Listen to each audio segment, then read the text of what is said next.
You've been bleeding in your pregnancy and it's caused you so much concerns, understandably of course. This video is for you. In this video, I'm hoping to give you some guidance with regards to the different types of vaginal bleeding that you can experience during pregnancy. I'm also going to talk you through what the blood looks like, what it means, and whether or not the type of bleeding that you are experiencing is normal. Hi, I'm Dr. Kady.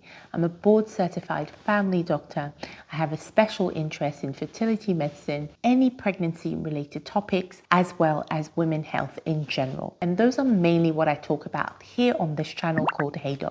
So if that type of thing tickles your fancy, please remember to subscribe. Vaginal bleeding in pregnancy can be, of course, very concerning because most women associate any form of vaginal bleeding during pregnancy with a miscarriage or a threatened miscarriage, shall I say. But bleeding in pregnancy, would you believe, is rather common, and it is not always associated with a serious pathology. The cause of the bleeding is very often associated with the stage at which the pregnancy is at. So let's dive right into what these causes are. The first cause is implantation bleeding. This type of bleeding occurs very early on in your pregnancy, and as a result, women will often confuse it with a period. Implantation bleeding happens when a fertilized egg starts to implant and embed itself into the thickened endometrium, where it will remain, and eventually a placenta will form which will support the baby throughout those 9 months. Typically, implantation bleeding is seen 6 to 12 days after conception has happened. And if you look at the menstrual cycle, you will realize those couple of days after fertilization has happened is normally when the progesterone levels will be expected to drop, thereby triggering a period. But most women will describe the bleeding as rather light. In fact, many will use the word spotting. And instead of that expected period lasting 4, 5, 6, 7 days at a time and being of a normal period flow, not only will it be light, but it would tend to last around 3 days max. Is implantation bleeding normal? Absolutely yes. Does everyone get an implantation bleed? Not always, but for those for whom it happens, they can often use that as an early sign of pregnancy. In fact, it's used as an early sign of pregnancy in many women. Having said that, of course, if you don't get an implantation bleed, do not worry. It does not necessarily mean that you are not pregnant. On this channel, I have a whole video where I talk about just implantation bleeding. How can you tell an implantation bleed from a period? After you finish watching this one, that video is well worth a watch. The next type of bleeding that happens early on in a pregnancy can be due to a miscarriage. Now, there are various causes for miscarriages.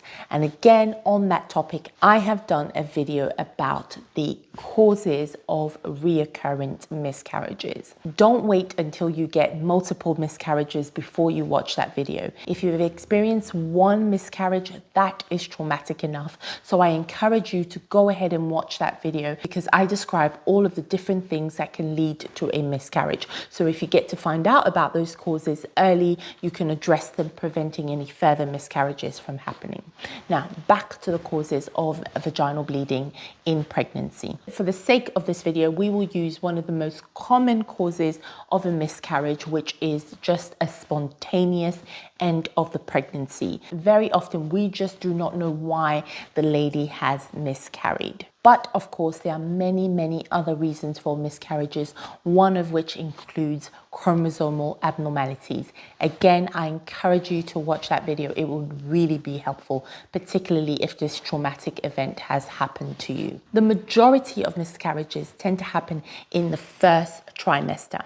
The first trimester is literally the first 12 weeks of the pregnancy. The type of bleeding that you will experience when you are having a miscarriage will be dependent on the type of miscarriage that you are having. If you are having a threatened or a missed miscarriage, the bleeding is likely to be light, spotting, you might get some pinkish or even brown discharge. On the other hand, if you are having an incomplete miscarriage or a complete miscarriage, then the bleeding is going to be heavy. You're likely to pass quite a few clots. And these two types of miscarriages are associated with lower abdominal cramps. And if you're going to have a complete miscarriage, the cramp can be quite severe.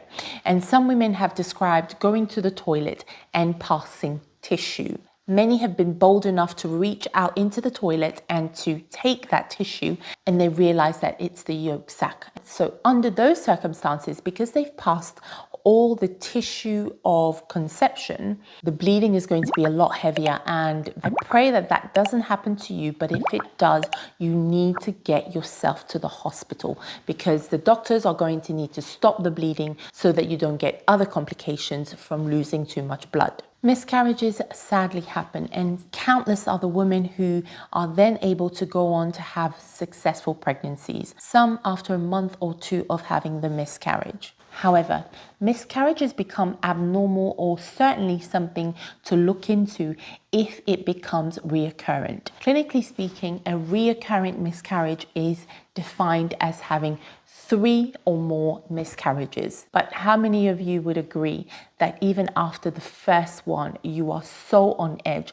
and you want to make sure that it's not happening again? So yes, miscarriages are common and they can happen as long as you're not getting more than 2. And I pray that even if you do have 2, that in between those 2 happening, you are having successful pregnancies and delivering healthy children.